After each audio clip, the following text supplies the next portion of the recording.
Een hele goede dag allemaal. In deze video heb ik wat leuks. Ik mag een wielset testen van Elite. Deze wielen zijn net uitgekomen. Dit is een nieuwe serie van Elite Wheels, de Drive 2. Deze wielen hebben nieuwe specificaties. Daarnaast zien ze er natuurlijk gewoon super gaaf uit. Ik heb ze nog niet in het echt gezien, de doos zit nog dicht. Ik heb ze wel op de foto gezien uiteraard, dus ik weet wel hoe ze eruit zien. Deze wielen zijn eigenlijk licht, ze zijn 1300 gram. Daarnaast hebben ze een ratchet systeem. Het ratchet systeem met 50 tanden. Dat betekent dat er 50 kartels in zitten. Nog directer, nog sneller van reactie. Met keramische lagers UCI getest. Daarnaast een interne maat van 23 mm. Dus eigenlijk alles wat je nodig hebt. Elite is begonnen in 2013. Toen zijn ze eigenlijk begonnen natuurlijk met wielen maken uiteraard. Ze zijn inmiddels uitgegroeid tot best een heel groot bedrijf eigenlijk. Wat ik al zei, je ziet ze vaak op internet voorbij komen. Ze worden volgens mij ook op Nederlandse websites gewoon verkocht. En daarnaast, wat ook heel mooi is, vind ik zelf, dat ze ook een 6-paaks wielset hebben. Deze heb ik niet gekregen. Deze staat gewoon op hun website. Is niet super duur. Ja, natuurlijk nog wel veel geld. Maar eigenlijk voor wat je krijgt, niet super duur. Daarnaast zien ze er gewoon mooi uit. En ik denk zelf, als je dit in je wiel of in je fiets zet, dat het natuurlijk echt de fiets gaat maken. In ieder geval, ik ga de wielen even uitpakken. Wanneer ik ze uitgepakt heb, ga ik ze direct aan jullie laten zien. Let's go. De wielen zijn uitgepakt. Ze zetten mooi in een zak. Daarnaast wat bescherming voor de body. En natuurlijk om de wielen op zijn plaats te houden in de doos.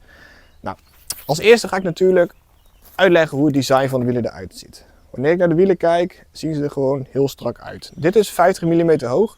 Je hebt 36, 50 en 65 mm. Nou, wanneer we dus naar de wielen kijken, kijk naar de velg. Deze ziet er gewoon echt mooi uit.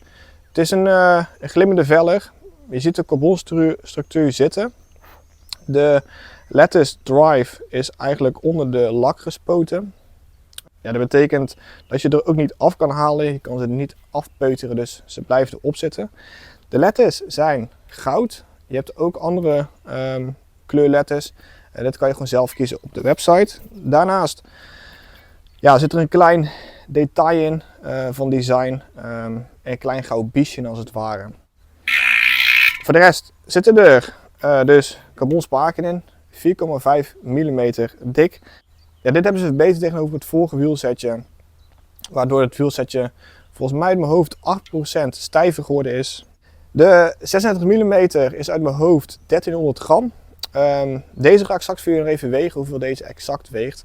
Maar het zal ongeveer 100 gram zwaarder zijn. Ja, dus niet super veel.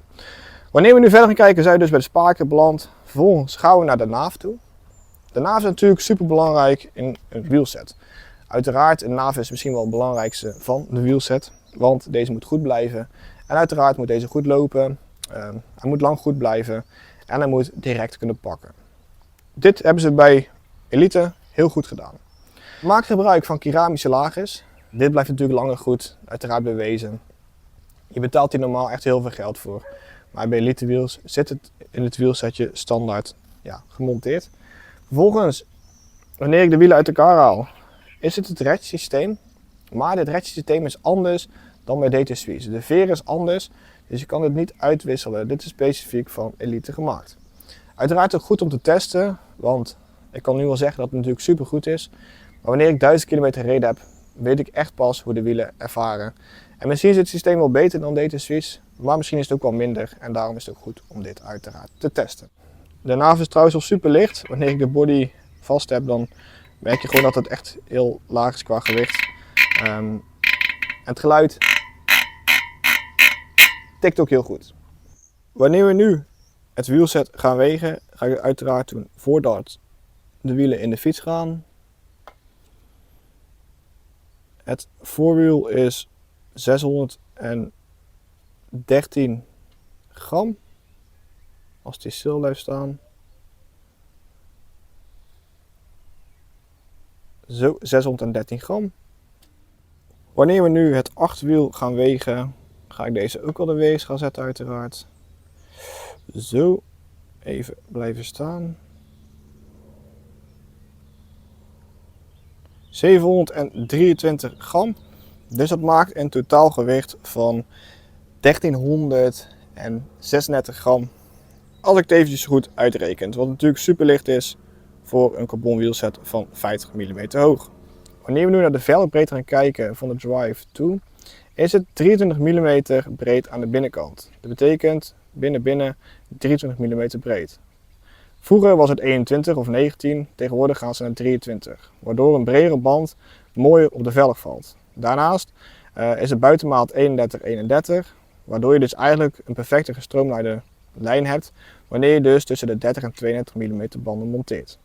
Ze adviseren eigenlijk tussen de 28 en 40, dus je kan eventueel ook een gravelband monteren en dit zou natuurlijk ook super gaaf zijn op deze wielen. De binnenkant is clinch velg, dat betekent dat ze een rand hebben. Heb je een hookless velg, moet je een tubeless band monteren. Met de clinch velg kan je zowel een binnenband als een tubeless band monteren, wat natuurlijk de keuze vrij maakt voor de klant zelf. Zo, inmiddels staan de wielen in de fiets. Ja, het monteren van een band ging matig. Ik kreeg hem er wel goed op, maar ik weet hoe mensen zijn. Dit gaat best wel stroef.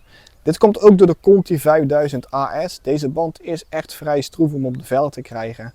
Daarnaast is het wel vrij makkelijk wanneer je tubeless wilt maken. Ligt hij eenmaal op de velg, is hij heel makkelijk tubeless te maken. Waardoor die spanning dus heel strak ligt. Ja, wilt u zich wel zetten, dan gaat de lucht niet zo snel weg. Heb je een heel soepele band die er heel makkelijk op gaat, is het bijna onmogelijk om tubeless te maken. Dat die band als het ware overal lucht loslaat, waardoor je de druk er dus niet goed in krijgt. Daarnaast 32 mm valt perfect over de velg heen. De velg is dus buiten 31, deze band is 32, waardoor je dus de perfecte gestroomlijnde band hebt. Ik vind zelf ook, het is ook mooier om een brede band op te leggen. Daarnaast heb ik zowel voor als achter nog heel veel ruimte over, waardoor het 32 mm dus makkelijk gaat. Ik kan zelfs naar 34 of naar 36 denk ik bij deze fiets. Dus ideaal om een beetje een allrounder van te maken. Ik ga nu de wielen testen. Nog even een korte conclusie. De wielen hebben dus carbonspaken, keramische lagers, het ratchetsysteem van hunzelf. Daarnaast een interne maat van 23, een buitenmaat van 31. Daarnaast zijn ze UCI getest. Je hebt ze in 3 verschillende hoogtes, 36, 50 en 65. Het is een clinch velg, dus niet hookless. Je kan gewoon met een binnenband rijden. En daarnaast, als allerlaatste, zijn ze glimmend en hebben ze echt een super mooi design. Natuurlijk allemaal positief, maar ik weet niet hoe ze rijden. Dit ga ik later testen. Ik moet wel zeggen, dit ratchetsysteem